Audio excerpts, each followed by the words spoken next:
Hey y'all, it's Denise here. Welcome back to my channel, aka MissNiseReads, and today we're going to be doing a May wrap up. May was a little bit of a difficult month, I'm not gonna lie, because a lot of stuff personally was going on in my life this month. But this month I read 7 books. Without further ado, let's get straight to the video. So I'm gonna do my physical book that I read first because it's only one. So the physical book that I did read during this month was Once Upon a K-Prom by Kat Cho. Elena is basically overshadowed by mostly everyone in her family, from her older sisters to her twin brother, and she can't really find her foot on who she is and what she wants when her childhood best friend Robbie Choi comes back into town and fulfills the promise that they made when they were younger, saying that they will go to prom together.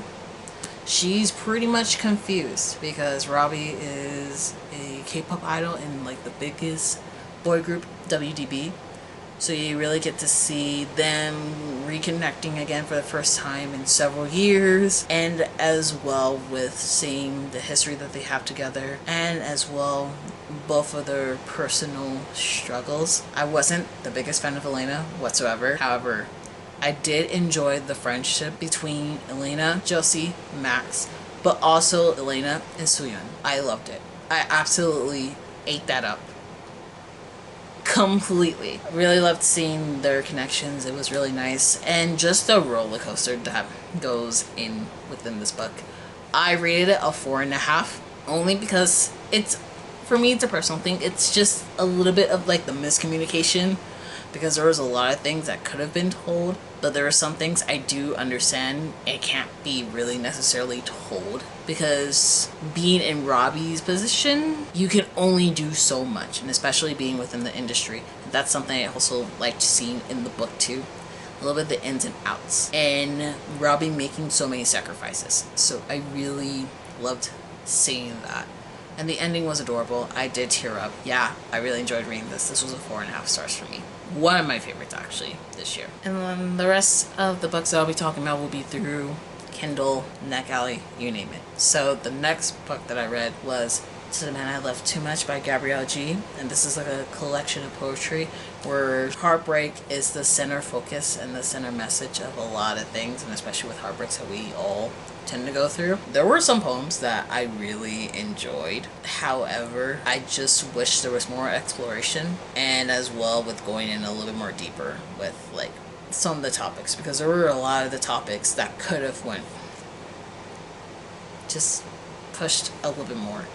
We didn't get to see that. And this is like simple, and even though simple, I do like here and there, but I want to be drawn in, whether it's like through the experiences and have a lot more imagery, all of that. So, and a lot of like poetry techniques. Of course, poetry is subjective and people like what they like, and I'm here for it. Now I've found my taste when it comes to poetry, what I expect in it, what I don't expect, and even that goes the same for with my writing too. So I rated it 3. It wasn't horrible. It felt average for me. The next book that I read was The Feud by Juniper Jackson. I won the ARC copy of the book through Storygraph.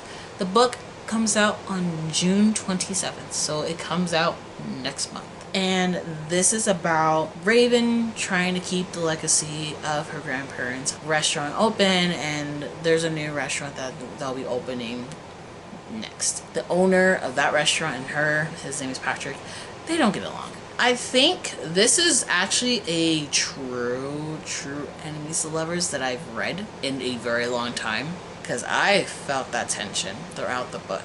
And so they coexist. This is kind of a little bit of a play with Pride and Prejudice when it comes to privilege, race, all of that stuff. Some of it gave me trauma, I'm not gonna lie, because a lot of that trauma came back. But the thing was, like, I couldn't put it down for the life of me. I don't know if it's just the writing was really good, but I just couldn't put it down. And you get to see the two characters coexist, trying to make their restaurant successful. I wasn't a fan of either of the characters whatsoever, the main characters at least. I was not a fan of Patrick's best friend whatsoever. No, he gave me the ick. However, you do get to see what both Patrick and Raven go through, and I felt like that was very much fleshed out. Their tension was on another level. And at one point I was just like, why don't y'all just fuck already? Because like it really just seemed like, because they were so like attracted to each other, but they couldn't date because hello, they're like business partners as well too. So it's just like, the read was fun. I really enjoyed it. I rated this is my first 3.75 stars, because there were some aspects I really did enjoy reading, but there were some aspects of it that really gave me the ick. Like in the sense of some of the comments in the book made me think about past times where there was similar comments said to me, and I'm like, I don't want to go back to those times. But I do like Jennifer Jackson's writing. That is something I will say. The next book that I read was for a book tour, and it was Forever's Now by Mariama J. Lockington. This was through Turn the Pages Tours, and I got this book through NetGalley. Basically, Sadie is just going through it, okay? Denise here. I explained this very, very poorly. I'm going to re-explain it again. Sadie is not only dealing with a breakup, her girlfriend breaks up with her, but her now ex-girlfriend and Sadie both witness police brutality. Corinne May is a sophomore in university. She was out and about on a walk, and there was a dog that was in danger. She went to go save the dog. The owner of the dog thinks that Corinne was stealing her dog, when in reality she wasn't. And the woman wasn't hearing her out whatsoever, and so the woman called the police. The police come. They were very hostile towards Corinne. And if you know what happens, especially in this type of situation, force her on the ground, all of that. Because of the crowd surrounding that too, Sadie faints. And that's when she talks with her Dr. Candace, and we come to find out that Sadie deals with agoraphobia. Throughout the summer, she works on controlling when it happens and dealing with her anxiety and how she can get back up on her feet before school starts again. This book does deal with biphobia, and that aspect of the book was very much annoying to read, because Sadie's already confident in herself and her interests and who she likes. And that was one thing about Evan that really made me mad about them. There's a lot of representation when it comes to mental health, which is very refreshing to see. Jackson and Sadie balance so well together, and they really encourage each other on with what they're going through. What was interesting too is that Evan is non-binary. That was the first for me to read, and it was awesome.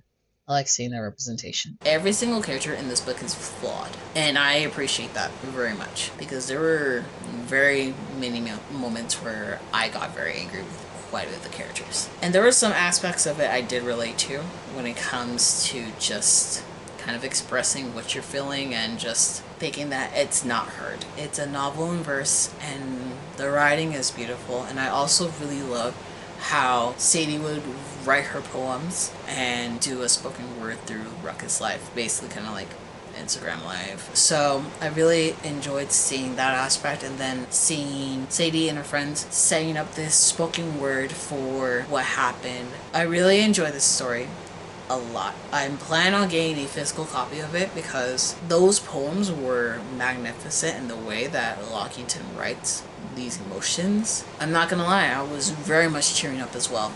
This was definitely a 4.5 star and another favorite. The next book that I read was Composition by Junious Ward. I won this through Storygraph giveaway, and this is a debut poetry collection, and I did not know what to expect going into this, and I was very much stunned. I was amazed.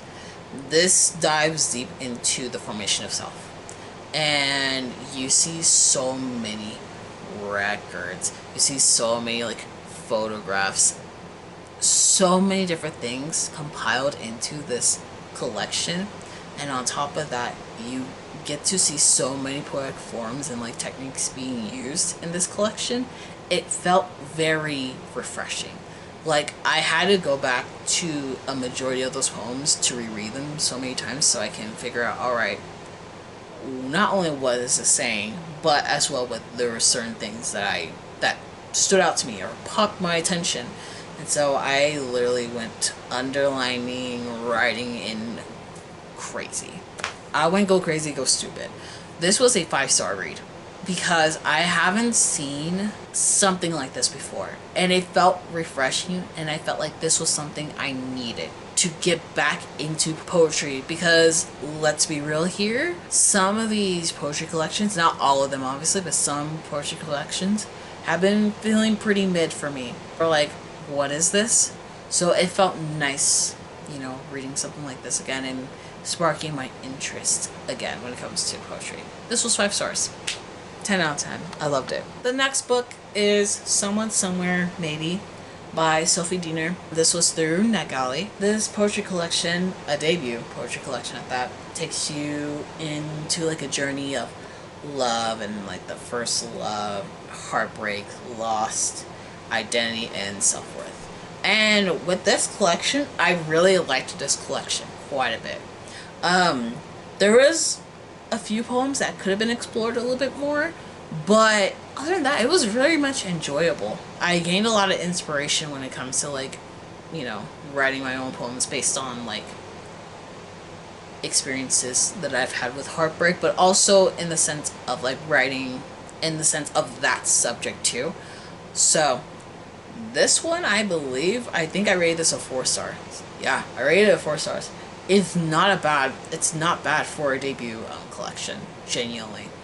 And I do look forward to what Sophie writes more in the future. And the last book that I read was Beheld by Zariah L. Banks. Basically, Patience is living the best life. She has, you know, her work as a voice actor. She has the support from her friends and family. And she's expecting a proposal from her long-term boyfriend, Daniel. We love that, don't we? However, things start crashing down when Daniel's mom decides to say some utter bullshit and try to pit her against another woman. We don't like that. We're not here for it. And so she breaks it off with Daniel. And she's very much determined to focus on her happiness and focusing on herself. And on a business trip, she crosses paths with Lennox. And they have a fun time out. They get to know each other. I love their conversations, by the way. She quickly comes to realize that, holy crap, I think I like this guy. So you get to see her on this journey of not only her happiness, but also her healing. And that's also the same with Lennox, because there's a lot of healing that he also needed to do. I very much enjoy the writing. A lot. Really enjoyed the story. I really enjoyed the characters. Spice was there. Steaming. Hey, me again. Hi. I wanted to touch on a few more little things that I forgot to mention about. Towards the end, you get to see Daniel and Lennox's POV about one entire situation, which was very interesting, and I didn't expect that. I'm not gonna lie. Also, Daniel's a mad weirdo for the shit that he did. Like, are you stupid? I mean, he is pretty stupid for doing that. So, I wasn't a big fan of Daniel for his actions. That's what I wanted to mention. It was a fun read. I rated it 4.5 stars. I know there's another book that should be coming out, I think this year, that I will be checking out, hopefully soon. And with that, that is my May reading wrap up. I hope you enjoyed. If you like this video, give it a thumbs up and comment down below. What books did you read this month? And, you know, how did you feel about your reading this month? Was it good? Was it bad? Was it mid? I'd like to know.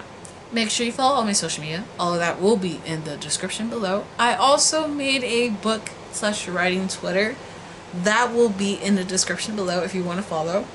And until next time, I'm blanking out. Until next time, I'll see you guys in my next video.